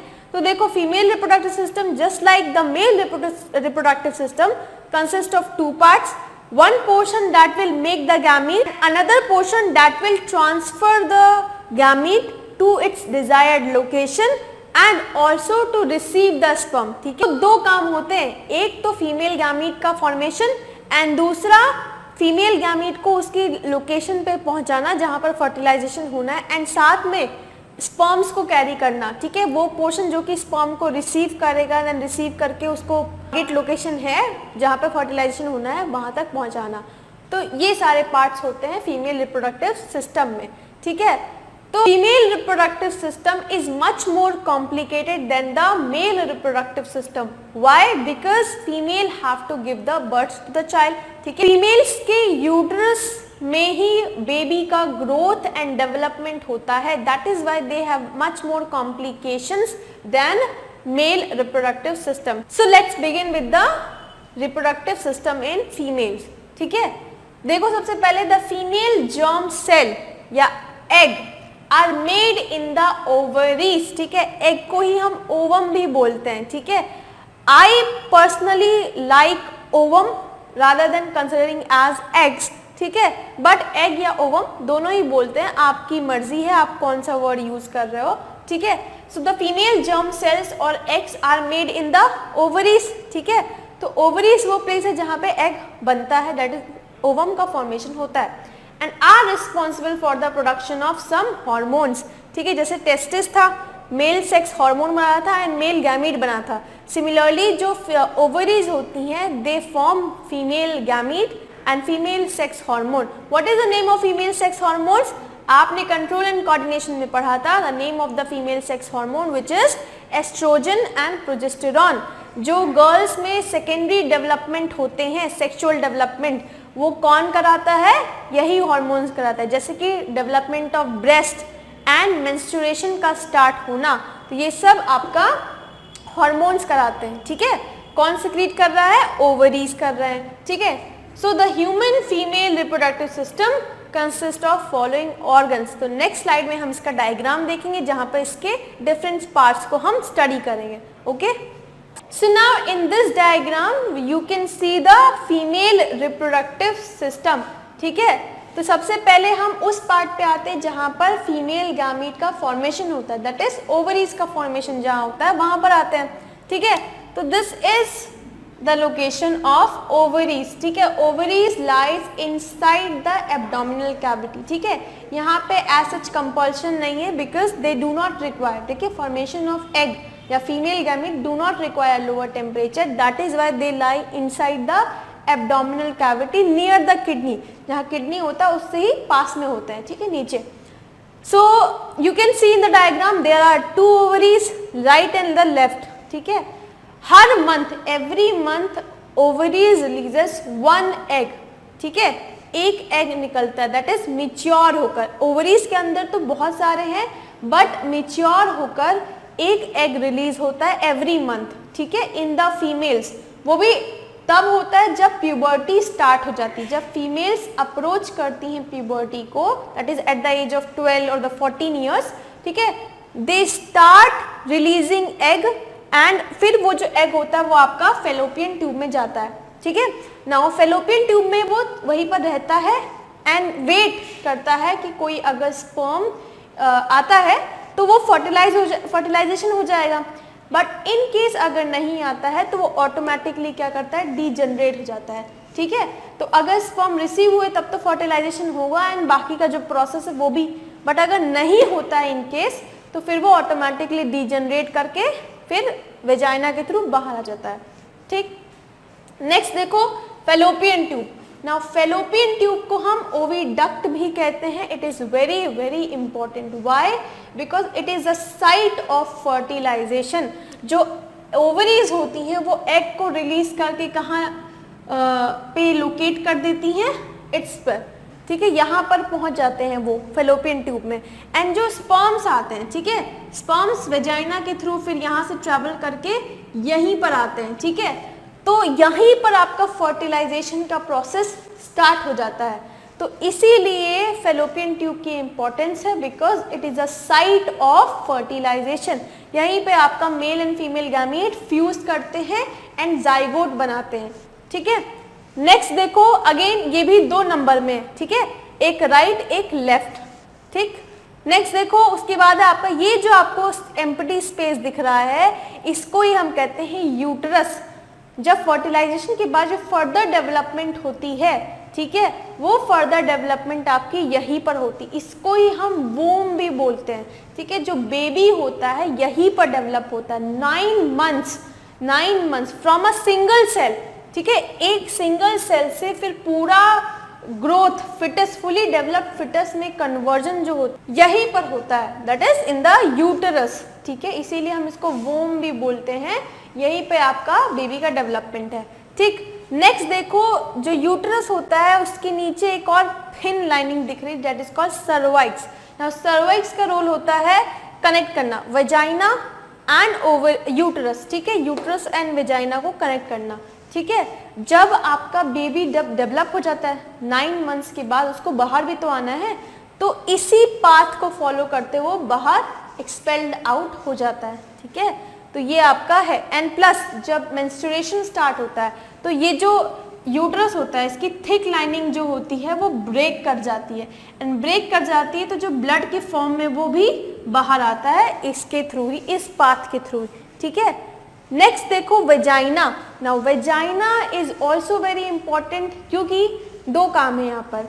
जो 9 मंथ्स के बाद जो बेबी होती है उसकी डिलीवरी यानी कि बाहर कैसे आएगा, वो इसी लोकेशन से बाहर आता है, ठीक है, वेजाइना से ही वो बाहर आता है। देन दूसरा, when male and female parent copulate, ठीक है, then male parent insert its penis inside this vagina and the sperms comes out from the penis and they go to the exact location, that is fallopian tube में चले जाते हैं। तो it is the portion which receives penis, ठीक है, that is sperms को receive करने वाला portion यही है, ठीक है। एंड जो बेबी होता है डेवलपमेंट के बाद 9 मंथ्स के बाद बेबी है वो भी इसी रास्ते से बाहर आता है, प्लस जो मेंस्ट्रुएशन है, ठीक है, मेंस्ट्रुएशन ब्लीडिंग वो भी यहीं से बाहर आती है, ठीक है। ऑल्सो वेरी इंपॉर्टेंट थिंग, जो मेल्स होते हैं उसमें स्पर्म्स एंड यूरिन दोनों का ही पैसेज एक ही जगह से होता था, है ना, दैट इज पेनिस से।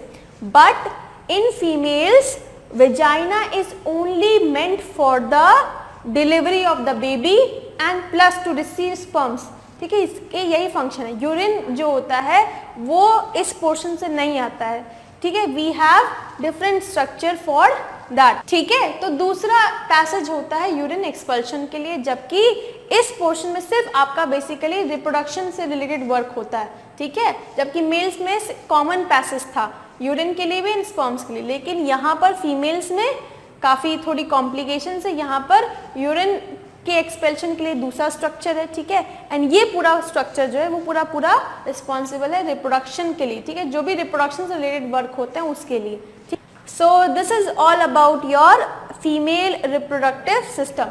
अब इसी को हम एक एक करके थोड़ा और पढ़ते हैं। सो देखो, सबसे पहले ovaries, they are a pair of small and oval shape organs, ठीक है, पेयर में होती है right and left, located in the abdominal cavity near the kidney, ठीक है, बता चुकी हूँ मैं आपको। Next, ovaries are the female reproductive organ which perform dual function similarly like testis, ठीक है। फर्स्ट क्या है, प्रोडक्शन ऑफ फीमेल गैमीट और the ovum and the secretion of female sex hormone, that is estrogen and progesterone. Next is fallopian tube और oviduct, ठीक है, ये आपकी ओवरीज थी, है ना, इसके ऊपर का जो स्ट्रक्चर है इस तरीके का, मैंने बताया था ना कि ओवरीज जो होती हैं हर एक महीने एक एग को रिलीज करती हैं, एंड ये एग जो होता है वो फेलोपियन ट्यूब में ही रहता है, ठीक है, एंड देन वहाँ पे फर्टिलाइजेशन होता है एंड उसके बाद वो जाइगोट बनता है, फिर यहीं से आपका ट्रैवल करके यूट्रस में पहुँच जाता है, ठीक है, यूट्रस में फिर फर्दर डेवलपमेंट होती है। तो देखो, it is a pair of long convoluted tubes that carry ovum और the eggs from the ovary to the uterus. Second, the fallopian tube has a funnel shape opening near the ovary, ये ovaries है उसके ऊपर क्या है, funnel shape opening होती है fallopian tubes की। फंक्शन क्या है, site of fertilisation, fertilization that is male and female gamete का फ्यूजन जो होता है वो इसी प्लेस पे होता है। नेक्स्ट इज यूट्रस और द वूम। नाउ यूट्रस वो प्लेस होती है जहाँ पर डेवलपमेंट होता है, ठीक है, जो सिंगल सेल जाइगोट होता है उससे फिर कॉम्प्लिकेटेड स्ट्रक्चर, ठीक है, पूरा बेबी का फॉर्मेशन जो है वो यहीं पर होता है, ठीक है, यूट्रस होता है वोम में, ठीक है, इसीलिए इसकी जो लाइनिंग्स होती है वो काफ़ी थिक होती हैं, so that they can provide proper nourishment nutrition to the growing embryo, ठीक है। तो इसीलिए हर एक मंथ जिस तरीके से ओवरीज हर महीने एक एग रिलीज करती हैं, सिमिलरली यूट्रस भी अपने आप को प्रिपेयर रखता है कि इन केस अगर फर्टिलाइजेशन हो जाता है तो जाइगोट जो बनेगा उसको फिर डेवलपमेंट के लिए क्या चाहिए, फूड नरिशमेंट, है ना, तो उसको देने का काम होता है यूट्रस का। तो इसीलिए हर मंथ ये भी काफ़ी थिक लाइनिंग को प्रोड्यूस करता है, एंड इस थिक लाइनिंग में क्या होती है, ब्लड वेजल्स होती हैं, ठीक है, ब्लड वेजल्स होती हैं, ब्लड होता है, और फूड कहाँ से आता है, ब्लड ही तो लेके जाती है ना, तो इसीलिए अपने आप को ये कवर कर लेता है, सो दैट इन केस अगर फर्टिलाइजेशन होगा तो जो यहाँ पर होगा उसको ये जो एम्ब्रियो है उसको नरिशमेंट देना, न्यूट्रिशन देने का काम ये यूट्रस करता है। प्लस जब बेबी बड़ा हो जाएगा, ठीक है, और इसमें ग्रोथ होगी तो रेस्पिरेशन है ना, रेस्पिरेशन कराने में, एक्सक्रीशन कराने में सारा जो वर्क है ये यूट्रस ही करता है। तो ये अपने आप को प्रिपेयर करता है हर मंथ। सिमिलरली जिस तरह से अगर फर्टिलाइजेशन नहीं हुआ तो आपका एग डिजेनरेट हो रहा था, सिमिलरली यहाँ पर ये जो यूट्रस है अगर यहाँ पर फर्टिलाइजेशन नहीं हुआ है तो अब इस लाइनिंग का कोई काम है नहीं है ना, क्योंकि इसका काम तो नरिशमेंट होता है देना टू द एम्ब्रियो जो यहाँ पर डेवलप होने वाला है। बट जब फर्टिलाइजेशन ही नहीं हुआ है तो एम्ब्रियो कहाँ से बनेगा, है ना। तो इसीलिए ये भी डीजनरेट हो जाता है। एंड ये डीजनरेट होता है तो क्यों, इसके अंदर क्या है, ब्लड वेजल्स जो कि ब्लड को कैरी कर रही हैं, तो वो सारा जो ब्लड होता है वो बाहर आ जाता है वजाइना के थ्रू, ठीक है। सो यूट्रस और वर्म, it is a hollow pear shape organ within which the embryo develops, ठीक है। जो जाइगोट होता है, देखो एम्ब्रियो का मतलब क्या है, ये जब आपका मेल गैमीट जब फीमेल गैमीट के साथ फ्यूज करता है तो एक सिंगल सेल स्ट्रक्चर बनता है जिसको बोलते हैं जाइगोट, ठीक है। नाउ जब ये जाइगोट में डिवीजन होता है, ठीक है, इसका भी न्यूक्लियस फिर डिवाइड करता है। डिवाइड इस बार किस से करता है, माइटोसिस से, ठीक है। एंड देन फिर इसमें डिवीजन होता है, ये 2 पार्ट में डिवाइड हो जाता है। फिर 2 से फिर 4 होते हैं, 4 से फिर 8, 8 से 16, 16 से 32, इस तरीके से जो स्ट्रक्चर जा रहा है, ये जो आपका डिवीजन स्टार्ट हो जाता है तब हम इसको, इस मल्टीसेलुलर पार्ट को हम कहते हैं एम्ब्रियो।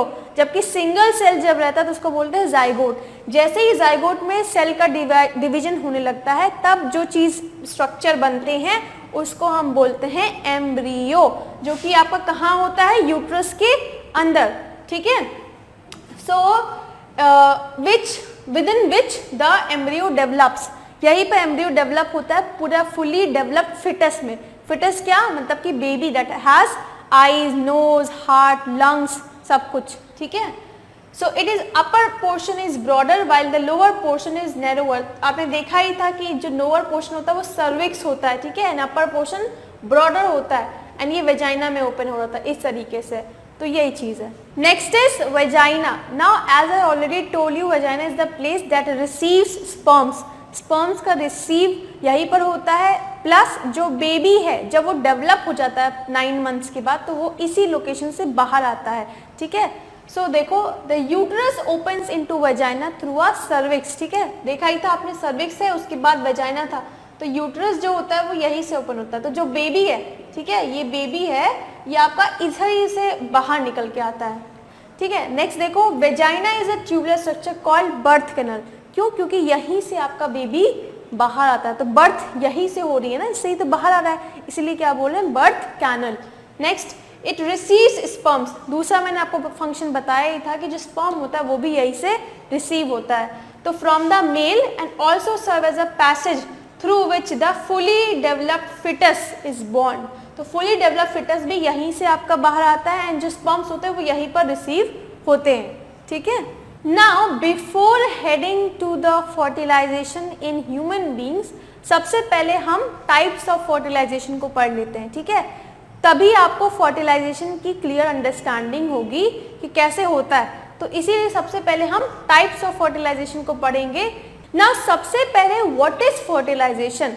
तो फर्टिलाइजेशन की डेफिनेशन होती है the fusion of male gamete with female gamete to form a single cell zygote, ठीक है। This is called as fertilization. That is male gamete and female gamete जब फ्यूज करते हैं, जब वो zygote बनाते हैं, तो यही चीज को हम क्या बोलते हैं, fertilization. There are 2 types of fertilization. One is external, another one is internal. Now external internal, देखो नाम से ये पता चल रहा है, एक्सटर्नल मतलब बाहर, यानी कि फ्यूजन अगर मेल गैमीट का फीमेल गैमीट से बॉडी के बाहर हो रहा है, फीमेल बॉडी के बाहर हो रहा है, then such fertilization is called external fertilization. And internal मतलब अंदर, ठीक है। तो those fusion in which male and female gamete fuses inside the female reproductive tract. Female reproductive tract के अंदर फ्यूजन होता है तो हम उसको कहते हैं इंटरनल फर्टिलाइजेशन, ठीक है। तो सबसे पहले आपका एक्सटर्नल फर्टिलाइजेशन को देख लीजिए। देखो when the fusion of sperm and egg takes place outside the female parent, then it is called as external fertilization. Now external fertilization is very risky, है ना, क्योंकि जो fertilization outside है तो वहाँ पर environment में कई सारी चीज़ें हैं जो कि उन gametes को harm कर सकती हैं, ठीक है, पता चला वो फ्यूज होने से पहले ही सेपरेट हो गए या खराब हो गए या खत्म हो गए, है ना, बहुत सारे रीजन है, किसी एनिमल्स ने उन गैमीट्स को खा लिया, ठीक है, तो बहुत सारे XYZ रीजंस हो सकते हैं जिसकी वजह से वो ज़रूरी नहीं है कि मेट कर पाएँ, ठीक है, फ्यूजन नहीं हो सकता, तो इसीलिए एक्सटर्नल फर्टिलाइजेशन इतना पॉपुलर नहीं है, इसकी पॉपुलैरिटी बहुत कम है, ये उन्हीं ऑर्गेनिजम्स में होता है जो कि वाटर में रहते हैं, ठीक है, अदरवाइज जो भी टेरेस्ट्रियल होते हैं जो कि लैंड पर रहते हैं उनमें ये फर्टिलाइजेशन नहीं दिखता, ठीक है, जो भी ज़्यादातर वाटर में रहते हैं वो ऑर्गेनिजम्स एक्सटर्नल फर्टिलाइजेशन को परफॉर्म करते हैं, बहुत लार्ज अमाउंट में गैमीट बनाते हैं and male and female gamete water में होता है, जब वो कॉन्टैक्ट में आते तो फ्यूज कर जाते हैं देन स्पीशीज का फॉर्मेशन हो जाता है। सो देखो only a minority of organism exhibit this type of gamete fusion, बहुत ही माइनॉरिटी में जो ऑर्गेनिजम्स होते हैं वही परफॉर्म करते हैं। रीज़न क्या होता है, क्योंकि सर्वाइवल रेट अच्छा नहीं होता है, ठीक है, अगर गलती से वो फ्यूज भी हो गए तो उसके बाद जो फर्दर डेवलपमेंट है ना, फर्दर डेवलपमेंट होना है वो भी तो आउटसाइड इन्वायरमेंट में होना ना, पता चला किसी एनिमल ने उन्हें खा लिया या फिर किसी चोट वोट लगने की वजह से, क्योंकि बाहर है खुले में है तो ऑब्वियस ही बात है कई सारी चीज़ें जिसकी वजह से वो उनका जो सर्वाइवल है वो अफेक्ट हो सकता है, तो सर्वाइवल रेट जो होता है एक्सटर्नल फर्टिलाइजेशन में बहुत ही कम होता है, ठीक है, इसीलिए इसको ज़्यादा लोग परफॉर्म नहीं करते, मतलब ज़्यादा ऑर्गेनिज्म परफॉर्म नहीं करते, ठीक है। तो देखो for example fish, frogs etcetera, जैसे आपने देखा होगा फ्रॉग जो होता है वो अपना लार्वा जो है पानी में डाल देता है ना, टैडपोल आपने देखा होगा पानी में तैरते हुए, तो इसीलिए क्योंकि जो उनका मेल एंड फीमेल गैमीट है वो पानी के अंदर जब फ्यूज करता है तो वो टैडपोल बनाता है इस तरीके से, इसीलिए वाटर में आपने कई सारे टैडपोल्स देखे होंगे एंड जब वो मेच्योर हो जाते हैं तो वो फिर वाटर से बाहर आ जाते हैं, है ना, तो फिश में एंड फ्रॉग्स में ये होता है ना, कैसे होता है देखो, here the female parent deposit her eggs in a place and later male parent eject his sperms over them, ठीक है, देन फ्यूजन टेक्स प्लेस, तो पहले फीमेल अपना गैमीट्स को रिलीज करती है एंड देन मेल उसी प्लेस पे अपने गैमीट्स को रिलीज करता है एंड देन फ्यूजन होता है एंड देन आपका फर्दर डेवलपमेंट होती है, बट बहुत ही रिस्की होता है तो इसीलिए ज़्यादा ऑर्गेनिजम्स में ये इतना पॉपुलर नहीं है, ठीक है। इंटरनल फर्टिलाइजेशन क्योंकि वो सीधा मदर के अंदर है तो मदर्स बॉडी का उसको प्रोटेक्शन मिल रहा होता है, इसीलिए उनकी जो ऑर्गेनिजम्स जो इंटरनल फर्टिलाइजेशन कर रहे हैं उनकी सर्वाइवल रेट, ग्रोथ सब कुछ ज़्यादा होती है, ठीक है। तो नेक्स्ट देखो internal fertilization, the male insert the sperms into the female reproductive tract, ठीक है, फीमेल रिप्रोडक्टिव ट्रैक्ट के अंदर अगर स्पर्म्स जा रहे हैं to fuse with the egg, if the fusion takes place within the female parent then it is called as internal fertilization, that is fusion of male and female gamete inside the female parent, it's called as internal fertilization।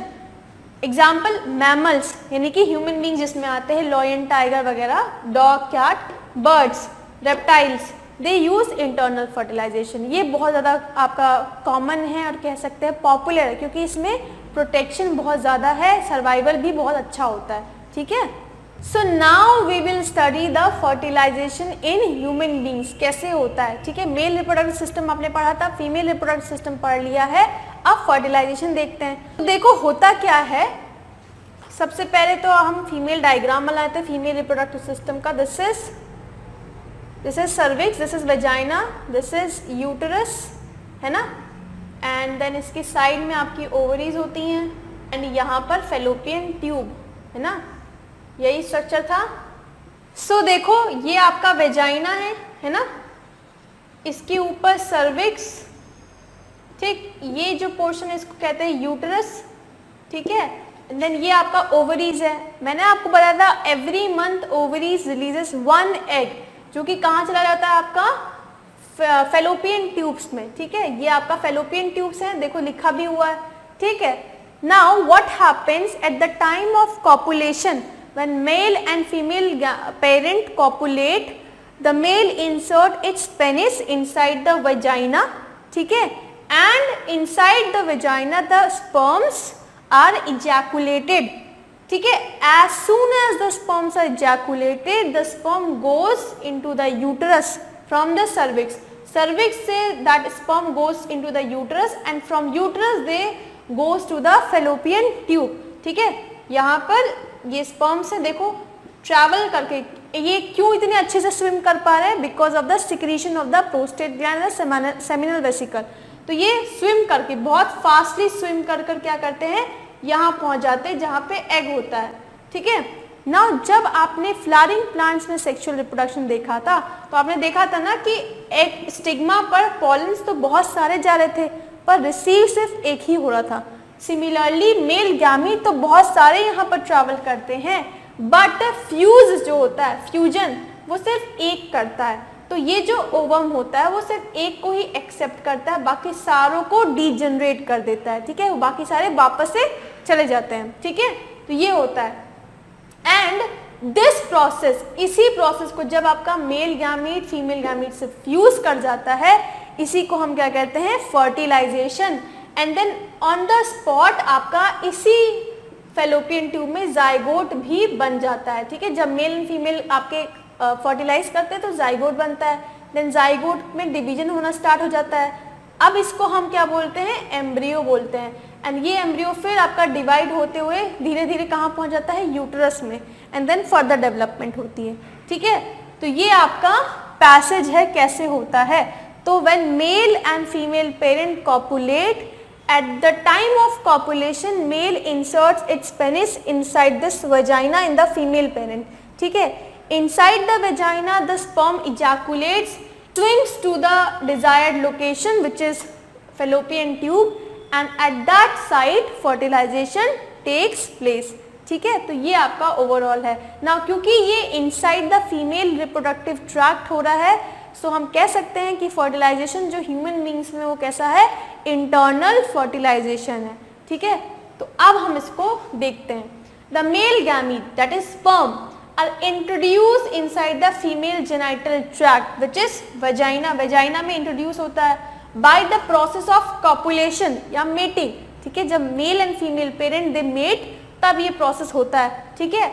Now fertilization occurs in the fallopian tube. Fertilization मैंने आपको कई बार बताया है कि fallopian tubes में होता है, ठीक है. नेक्स्ट देखो, sperms are highly active and mobile.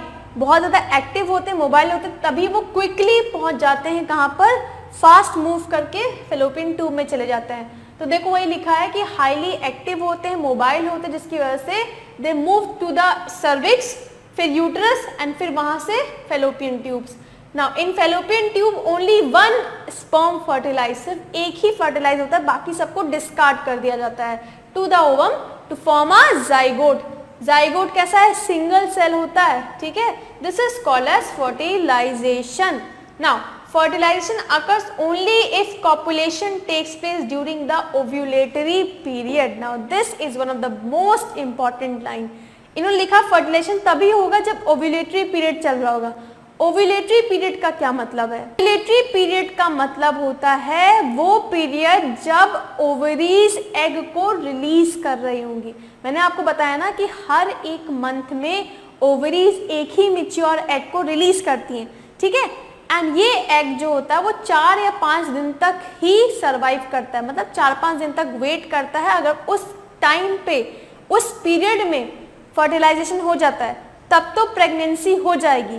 But अगर उसके बाद फर्टिलाइजेशन मतलब स्पर्म्स रिसीव भी होते हैं तब भी फर्टिलाइजेशन नहीं होता है, क्योंकि वो ओव्यूलेटरी पीरियड गया. जब एग ही नहीं है, जब फीमेल गैमीट ही नहीं है, तो नो मैटर मेल गैमीट वहाँ पर पहुँच भी जाए तो भी कोई फायदा नहीं है ना. तो यही चीज़ लिखी हुई है कि फर्टिलाइजेशन तभी होता है अगर ओव्यूलेटरी पीरियड चल रहा हो. ओव्यूलेटरी पीरियड मतलब वो पीरियड जब फेलोपियन ट्यूब के अंदर एग होता है. एंड क्योंकि 4-5 दिन के बाद जो एग होता है वो ऑटोमेटिकली क्या हो जाता है, डीजनरेट करके बाहर आ जाता है ना. तो उसके बाद अगर जो नेक्स्ट फर्टिलाइजेशन है वो फिर 1 महीने बाद ही होगा, है ना, उसके पहले नहीं होगा. तो इसीलिए बोला गया है कि fertilisation only takes place at the time of mating, अगर ओव्यूलेटरी पीरियड चल रहा होगा, मतलब रिप्रोडक्टिव ट्रैक्ट में यानी फेलोपियन ट्यूब में एग प्रेजेंट होगा, ठीक है। अगर एग नहीं प्रेजेंट है तो मेटिंग कर भी रहे होंगे तो प्रेगनेंसी नहीं होगी क्योंकि एग ही नहीं है, ठीक है। तो ये आपका ओवरऑल फर्टिलाइजेशन प्रोसेस था इन ह्यूमन बींग्स। नेक्स्ट स्लाइड में हम पढ़ेंगे कैसे फिर फर्दर डेवलपमेंट होती है। अब इस जाइगोट का development to a fully developed foetus, उसको ही हम नेक्स्ट स्लाइड में देखेंगे, ठीक है।